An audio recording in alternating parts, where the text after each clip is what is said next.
Well, I guess those of you that follow modern Jesuit thought, particularly the words of Teilhard, will sense that some sort of Noogenesis has taken place. But Teilhard proposed something that I don't think has taken place. He thought that with the merge of the earthly and the heavenly spheres, we'd have heaven on earth. I'm not so sure that that's the case, and the more that I think about it, the more that I'm sure it is not the case. That here we are on earth, much unchanged, but without a God, that our God has absented us. What does that mean? Well, I believe that our God left us about 60-odd years ago, right around 1950. And that God left us because science and what it was doing and the knowledge that it was supplying to average people was going against God's own intents and wishes. Now let's examine that. What's one of the things that modern science and medical technology has done?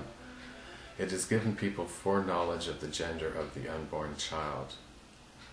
That's an interesting point, because you would think, well, God gave Joseph foreknowledge of the gender of the unborn child being carried by Mary.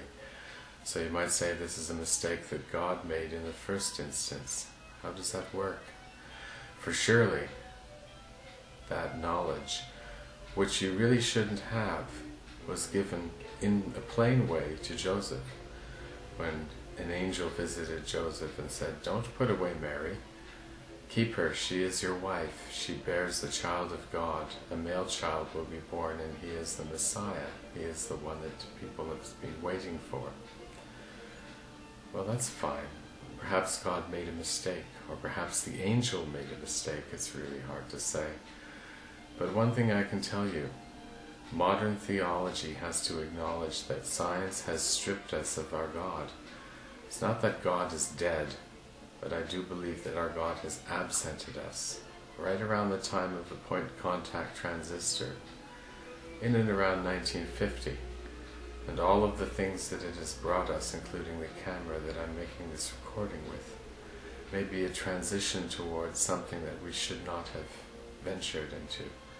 Now I must ask you, as someone who looks critically at things, have things gotten better or worse?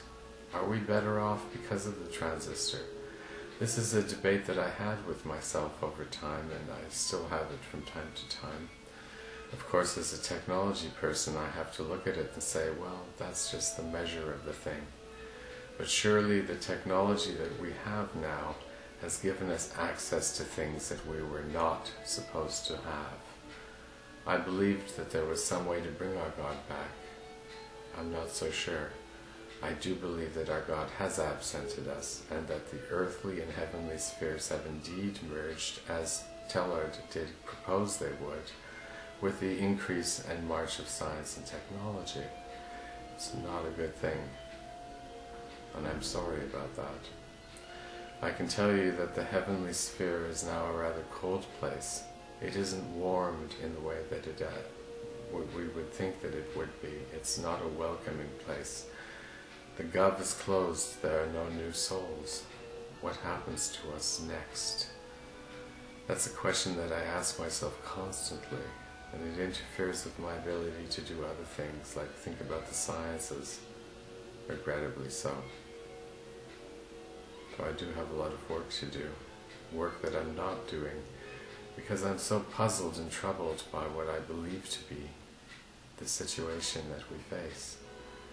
That Noogenesis is not as intended, is not as expected, and it is not what we want. There you have it.